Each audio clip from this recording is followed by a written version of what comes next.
दिनांक 16 डिसेंबर ते 24 डिसेंबर हे 9 दिवस पुणे येथील फर्ग्युसन कॉलेजच्या ग्राउंडवर नॅशनल बुक ट्रस्ट ऑफ इंडियाच्या वतीने पुणे बुक फेस्टिवलचं आयोजन करण्यात आलं आहे.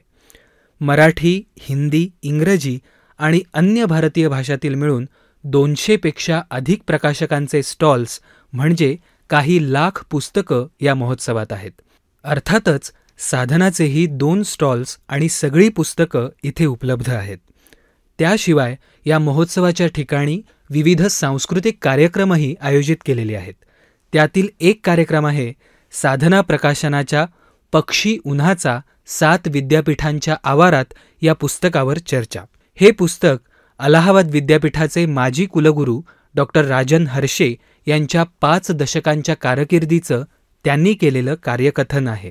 या चर्चेमध्ये सहभागी होणार आहेत लेखक डॉक्टर राजन हर्षे, स्वामी रामानंद तीर्थ मराठवाडा विद्यापीठाचे माजी कुलगुरू डॉक्टर पंडित विद्यासागर, मुंबई विद्यापीठाचे माजी रजिस्ट्रार डॉक्टर सतीश बागल आणि या चर्चेचं संचलन करणार आहेत आंतरराष्ट्रीय संबंधांचे अभ्यासक डॉक्टर संकल्प गुर्जर. 21 डिसेंबर 2023ला दुपारी 2 ते 3 या वेळेमध्ये ग्रंथमहोत्सवाच्या ठिकाणी उभारण्यात आलेल्या स्टेजवर हा कार्यक्रम होणार आहे. 21 तारखेला या पुस्तकाच्या निमित्ताने होणाऱ्या या चर्चेसाठी आपण जरूर उपस्थित राहा.